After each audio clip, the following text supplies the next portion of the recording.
Assalamualaikum warahmatullahi wabarakatuh. Selamat datang di perkuliahan dalam jaringan pada mata kuliah pengantar akuntansi 2. Hari ini kita akan membahas materi terkait persediaan atau inventory. Referensi yang kita gunakan dalam materi ini adalah buku dari Dwi Martini yang berjudul Akuntansi Keuangan Menengah terbitan Salemba 4 Jakarta tahun 2016. Yang kedua adalah buku dari Donald Kiso yang berjudul Akuntansi Keuangan Menengah edisi IFRS, terbitan Salemba 4 Jakarta tahun 2017. Apa yang dimaksud dengan persediaan? Persediaan adalah barang-barang yang dimiliki untuk dijual dalam kegiatan bisnis biasa atau barang yang akan digunakan dalam produksi barang yang akan dijual. Maksudnya seperti apa? Untuk mengetahui jenis persediaan, kita harus terlebih dahulu mengetahui jenis perusahaan atau jenis usaha. Di sini dibagi menjadi dua jenis usaha. Yang pertama adalah perusahaan dagang atau merchandise company. Yang kedua adalah perusahaan manufaktur atau manufacturing company.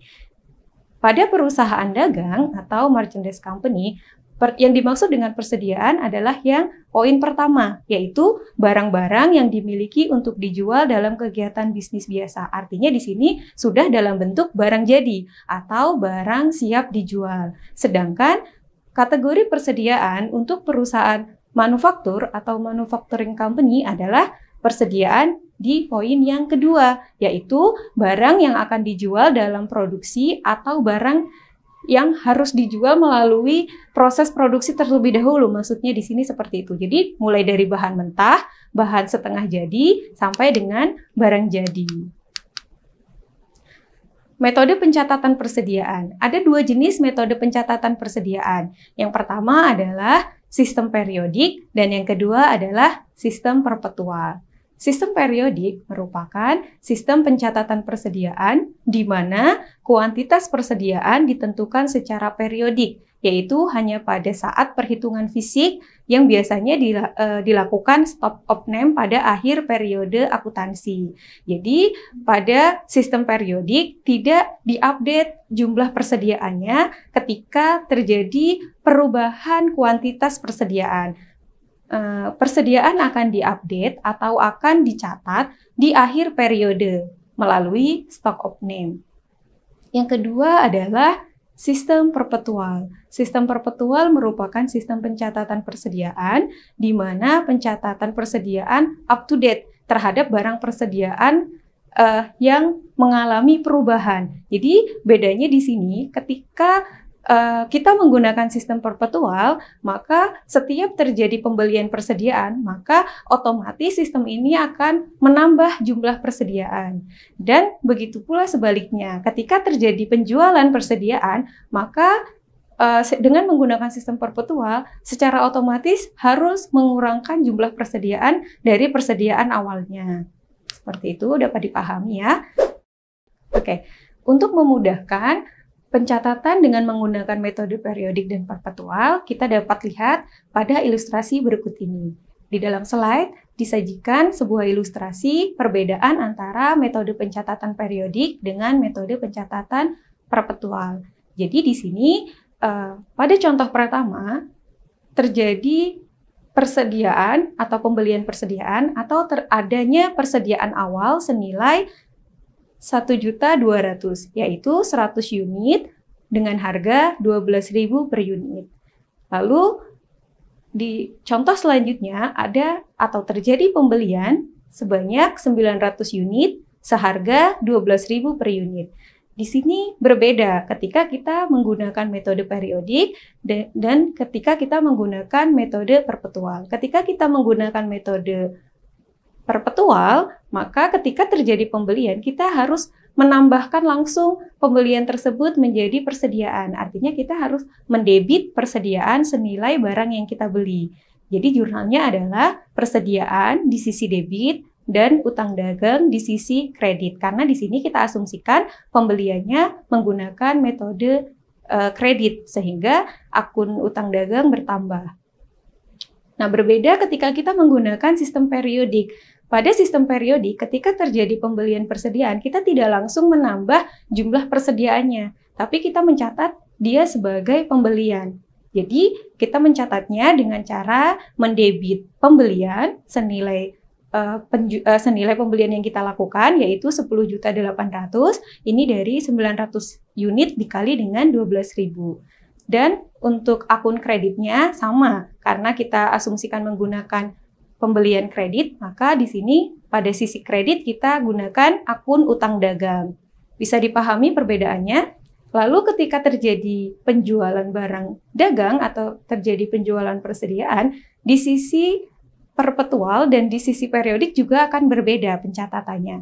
Ketika kita menggunakan metode perpetual, ketika terjadi penjualan barang dagang, kita harus langsung menghitung harga pokok penjualannya. Contohnya di sini, dilakukan penjualan sebanyak 600 unit pada harga 24.000. Ketika kita menggunakan metode perpetual, maka kita akan menjurnal piutang dagang di sisi debit dan penjualan di sisi kredit. Di sini kita asumsikan penjualannya juga menggunakan metode kredit, sehingga yang bertambah adalah akun piutang. Seperti itu. Lalu ada tambahan pencatatan ketika kita menggunakan metode perpetual, yaitu kita hitung HPP-nya atau harga pokok penjualannya dan kita langsung kurangkan persediaannya. Di sini artinya ketika persediaan kita catat di sisi kredit, maka artinya itu adalah mengurangi jumlah persediaan. Berbeda halnya ketika kita menggunakan pencatatan dengan metode periodik. Ketika terjadi penjualan, kita hanya mencatat piutang dagang di sisi debit dan penjualan di sisi kredit. Kita tidak perlu melakukan pencatatan untuk harga pokok penjualan dan mengurangkan persediaan. Namun, pada akhir periode, kalau kita menggunakan metode periodik, kita harus menghitung persediaan akhir di akhir periode akuntansi. Dapat dilihat contohnya ya di sini ada persediaan akhir, beban pokok penjualan, pembelian, dan persediaan awal di bagian kredit. Nah, ini perbedaan ketika kita menggunakan metode periodik dengan ketika kita menggunakan metode perpetual. Barang dalam transit. Apa yang dimaksud dengan barang dalam transit? Dalam proses pembelian barang, dapat saja terjadi di mana barang masih berada di posisi transit atau belum diterima oleh perusahaan atau si pembeli. Nah, untuk mengkategorikan ini sudah menjadi barang persediaan atau belum, ini dilihat dari siapa yang menanggung biaya kirimnya atau ongkos kirimnya. Biasa kita sebut sebagai free on board. Ada dua jenis pengakuan ongkos kirim. Yang pertama adalah FOB shipping point dan yang kedua adalah FOB destination point. Apa perbedaannya? FOB shipping point adalah ongkos kirim atau pembebanan biaya angkut ini ditanggung oleh pembeli. Artinya bahwa biaya kirim atau biaya angkut barang dari gudang penjual ke gudang pembeli menjadi tanggung jawab pembeli. Artinya yang membiayai ongkos kirimnya ada pembeli. Jadi pembeli bisa mengakui barang yang dibeli tersebut sebagai persediaan meskipun barang tersebut belum sampai di gudang pembeli atau belum diterima oleh pembeli. Nah, perbedaannya dengan FOB destination point, di sini FOB destination point adalah biaya angkut atau ongkos kirim ditanggung oleh penjual. Jadi, pembeli itu baru bisa mengakui dia sebagai persediaan ketika barang tersebut sudah benar-benar sampai di gudang pembeli. Seperti itu. Pengukuran persediaan. Berdasarkan PSAK 14 revisi 2008 menyatakan bahwa persediaan diukur berdasarkan biaya atau nilai realisasi neto. Pada bagian ini dijelaskan mengenai biaya yang termasuk dalam biaya persediaan. Jadi, apa saja yang dimaksud dalam biaya persediaan atau apa saja yang merupakan biaya persediaan. Lalu, rumus biaya yang dapat digunakan oleh suatu entitas yang mencerminkan asumsi arus biaya yang mencerminkan pengeluaran biaya persediaan, metode nilai realisasi neto, dan metode lainnya. Biaya persediaan. Biaya persediaan meliputi semua biaya pembelian, biaya konversi, dan biaya lain yang timbul sampai persediaan berada dalam kondisi dan lokasi saat ini. Artinya, biaya persediaan ini sudah mencakup mulai dari biaya pembelian barangnya, biaya-biaya yang dibutuhkan sampai dengan si barang ini atau persediaan ini bisa kita gunakan atau bisa dijual oleh perusahaan. Apa yang dimaksud dengan biaya konversi? Silahkan kalian cari apa yang dimaksud dengan biaya konversi dan sampaikan jawaban kalian pada forum diskusi di mata kuliah ini. Oke, biaya pembelian. Biaya pembelian persediaan meliputi harga beli, biaya impor, pajak, biaya pengangkutan, biaya penanganan, dan biaya lainnya, termasuk biaya-biaya yang memungkinkan timbul sampai dengan perusahaan memiliki persediaan atau barang tersebut. Oke, sekian kuliah kita pada hari ini.